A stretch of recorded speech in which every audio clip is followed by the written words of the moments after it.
बिस्मिल्लाहिर्रहमानिर्रहीम। अस्सलाम वालेकुम डियर स्टूडेंट्स। आज का हमारा जो लेक्चर है उसकी जो आउटलाइन है वो आपके सामने है। आज हमने चैप्टर 8 से जो टॉपिक डिस्कस करना है वो है chemical reactions of alkenes. Alkenes की जो केमिकल रिएक्शंस है उसके हवाले से जो फर्स्ट वन है वो एडिशन रिएक्शंस हैं। एडिशन रिएक्शंस को हमने स्टार्ट करना है। एडिशन रिएक्शंस हमने दो रिएक्शंस आज हमने पढ़नी है, वो हाइड्रोजनेशन है और हाइड्रो हेलोजिनेशन है। दो ये केमिकल रिएक्शंस आज हमने पढ़ने हैं इस लेक्चर के अंदर। तो नंबर वन है जी रिएक्टिविटी के हवाले से हमने अल्केन्स की जो रिएक्टिविटी है उसके हवाले से एक शॉर्ट क्वेश्चन आ जाता है, उसको हमने आंसर देना होता है। तो अल्कीन्स जो है more reactive than alkanes and alkynes. Alkane से भी ज़्यादा रिएक्टिव होते हैं और अल्काइन से भी ज़्यादा रिएक्टिव होते हैं alkenes. Why? A carbon-carbon double bond consists of a sigma and pi bond. It is easy to break the pi bond while the sigma bond remain intact. तो जो अल्कीन्स है उनका कार्बन कार्बन डबल बॉन्ड होता है, तो one is sigma bond है, one is pi bond. Pi bond weak bond होता है, उसको तोड़ना आसान होता है, उसके जो इलेक्ट्रॉन्स वो इजीली अवेलेबल होते हैं। The pi electrons in the double bond act as a source of electrons. Electron का सोर्स होते हैं, तो ये एक्ट करते हैं alkenes as a living base. Alkenes are reactive toward electrophiles which are attracted to the negative charge of the pi electrons. So जो alkenes हैं उनके ऊपर पाई जो इलेक्ट्रॉन्स है make the alkenes a nucleophile and nucleophile attack on the electrophile. nucleophile और जो electrophile है उनका रिएक्शन हो सकता है, nucleophile का रिएक्शन कभी नहीं हो सकता। तो alkenes are more reactive towards electrophiles.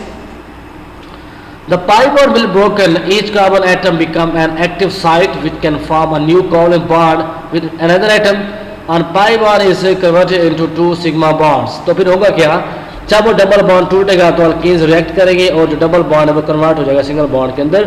तो जो अल्कीन्स की जो रिएक्टिविटी है वो ज़्यादा क्यों है, that's their pi electrons which are easily available for the reaction as compare to alkanes and alkynes. इस शॉर्ट क्वेश्चन का आपने आंसर देना है। तो नंबर वन जो इसका जो मैकेनिज्म है इलेक्ट्रोफिलिक जो एडिशनल रिएक्शंस होते हैं अल्कीन्स का मैकेनिज्म दो स्टेप में होता है। स्टेप फर्स्ट के अंदर pi electrons attack the electrophile. तो फर्स्ट वन जो पाई इलेक्ट्रॉन्स होते हैं वो इलेक्ट्रोफाइल के ऊपर अटैक करते हैं, इलेक्ट्रॉन्स पर नेगेटिव चार्ज होता है, जो इलेक्ट्रोफाइल उसको पॉजिटिव चार्ज होता है तो अटैक करते हैं, पाई बॉन्ड यहाँ से टूट जाता है।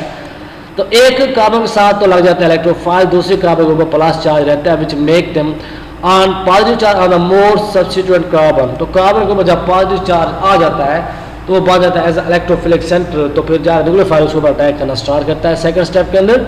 In second step nucleophile attack on the carbocations. तो न्यूक्लियोफाइल अटैक करता है, इस तरह जो डबल बॉन्ड होता है वो सिंगल बॉन्ड में कन्वर्ट हो जाता है। तो मतलब जो अनसैचुरेशन जो फैक्टर होता है अल्कीन्स के अंदर वो एडिशन रिएक्शन के बाद वो चेंज हो जाता है into single bond in just saturated point. तो जी फर्स्ट वन जो रिएक्शन है reduction of alkenes catalytic hydrogenation, addition of hydrogen in the presence of catalyst, तो उसको कहते हैं रिडक्शन रिएक्शन भी कहते हैं। Reduction is addition of hydrogen. तो अल्कीन्स हमारे पास पाई बॉन्ड इसके अंदर मौजूद होता है, अटैक ऑन हाइड्रोजन मॉलिक्यूल, तो डबल बॉन्ड टूटता है और दोनों हाइड्रोजन जो है ये ऐड हो जाते हैं। एक कार्बन के साथ एक हाइड्रोजन लग जाता है, दूसरे कार्बन के साथ दूसरा हाइड्रोजन लग जाता है, इस तरह जो है डबल बॉन्ड जो है वो सिंगल बॉन्ड में कन्वर्ट हो जाता है। तो ये जो सर्कल में दिखाया गया H2 है जो हमने ऐड किया था, दोनों हाइड्रोजन दोनों कार्बन के साथ अटैच हो जाता है, that is hydrogenation general reaction. The addition of H2 occurs only in the presence of a metal catalyst and thus it is called catalytic hydrogenation. तो ये जो एडिशन है हाइड्रोजन की अल्कीन्स के अंदर that is catalytic hydrogenation. The catalyst consists of metals usually palladium, platinum and nickel absorb into a finely divided insert solid such as charcoal. तो ये सारे कैटलिस्ट हम यूज़ कर सकते हैं। मोस्टली जो हम यूज़ करते हैं वो निकल यूज़ करते हैं। H2 adds in a synchronized fashion, मतलब एट अ टाइम दोनों हाइड्रोजन एटम जो है दोनों कार्बन के साथ लग जाते हैं। तो एग्जांपल नंबर 1 है हमारे पास इथीन है, इसका डबल बॉन्ड टूटता है तो क्या होगा, हाइड्रोजन जो है इसके अंदर ऐड हो जाएगी। यहाँ पर हम निकल प्लाटिनम चारकोल भी यूज़ कर सकते हैं, निकल मोस्टली यूज़ करते हैं।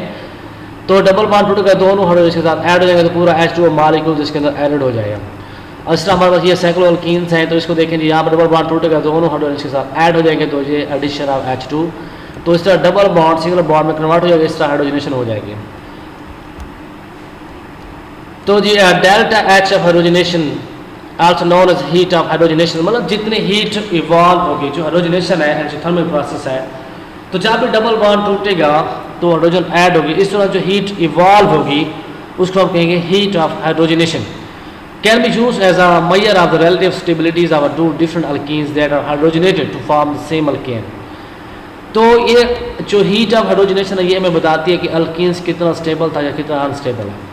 तो हमारे पास ये सिस अल्कीन है, इसमें जब हाइड्रोजन हम ऐड करते हैं तो हीट जो है वो इवॉल्व होती है। हीट जो इवॉल्व होती है दैट इज़ -28.6 किलो जॉल पर किलो कैलोरी पर मोल। तो अब जो है हमारे पास ट्रांस अल्कीन्स होते हैं ये ज़्यादा स्टेबल होते हैं तो इसकी एनर्जी जो है कम रिलीज़ होगी। तो यहाँ पर प्रोडक्ट सेम होंगे लेकिन एनर्जी डिफरेंस यहाँ पे अगर लेस एनर्जी रिलीज। अगर अल्कीन्स ज़्यादा स्टेबल होंगे एनर्जी कम रिलीज होगी। तो जो आपके सिलेबस में है वो हीट ऑफ जो हाइड्रोजनेशन है फॉर अल्कीन्स वो उसकी वैल्यू फिक्स है। अगर आपने 1 मोल अल्कीन्स को अगर हमने हाइड्रोजनेट करवाना है तो वहाँ पर एनर्जी जो रिलीज होगी दैट इज़ 120 किलो जॉल पर मोल। जो आपको सिलेबस में गिवन है ऑब्जेक्टिव है 120 किलो जॉल मोल इनवर्स या पर मोल।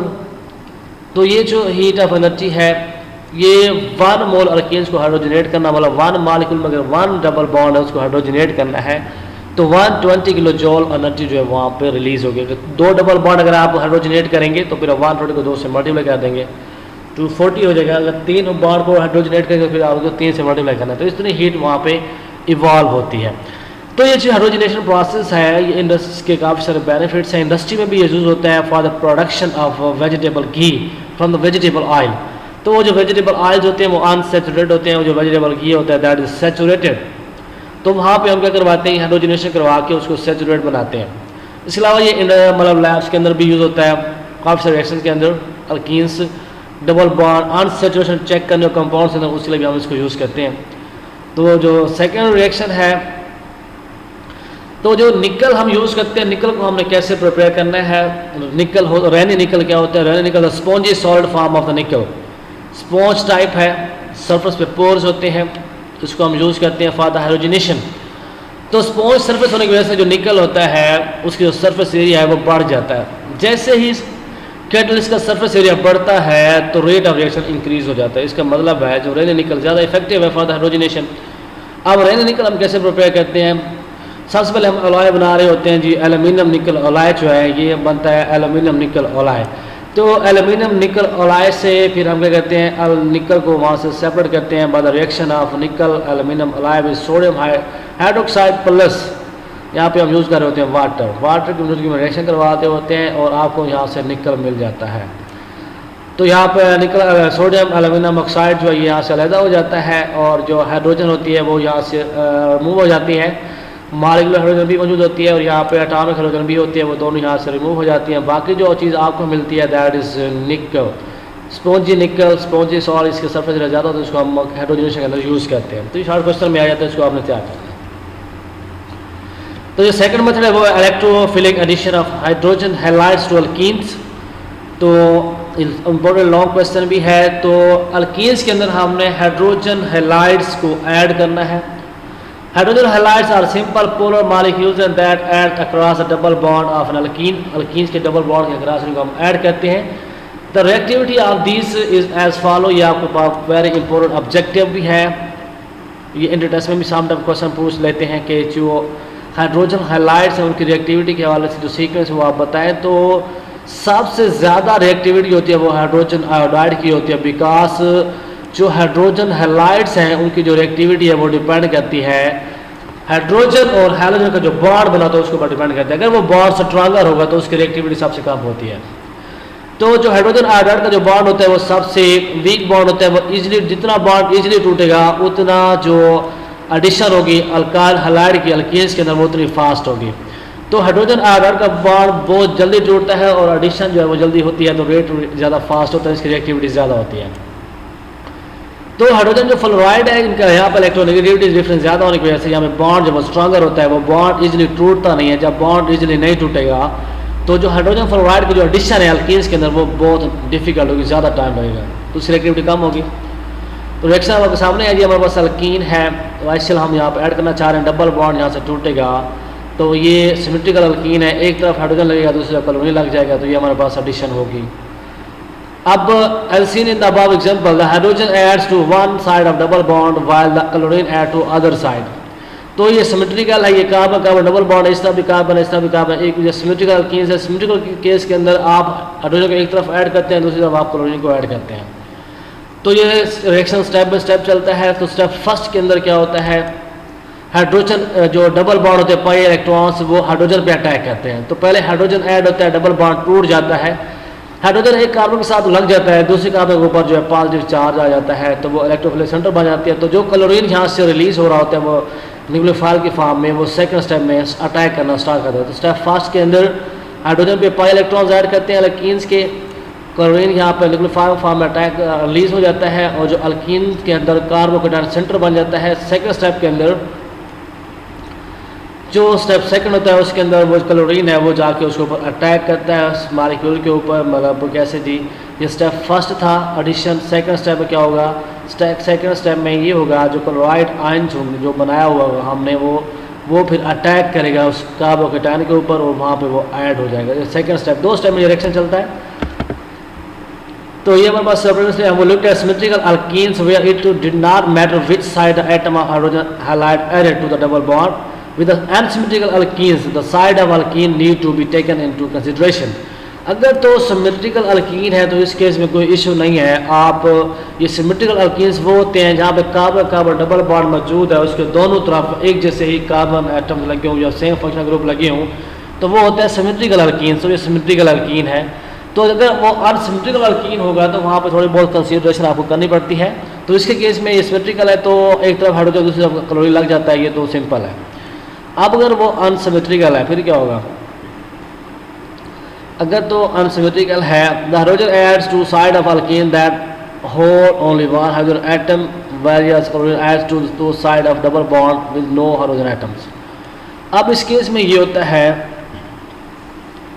अगर अनसिमेट्रिकल है तो जो हाइड्रोजन होगा वो डबल बॉन्ड उस कार्बन के पास जाएगा जहाँ पे हाइड्रोजन ज़्यादा है और क्लोरीन उस तरफ जाएगा जहाँ पे हाइड्रोजन कम है, जिस कार्बन के पास हाइड्रोजन कम है। तो यहाँ पे ये भी कार्बन है और इधर भी कार्बन एटम लगा हुआ है। तो इस तरफ दो कार्बन है, इस तरफ एक कार्बन है, तो ये अनसिमेट्रिकल है।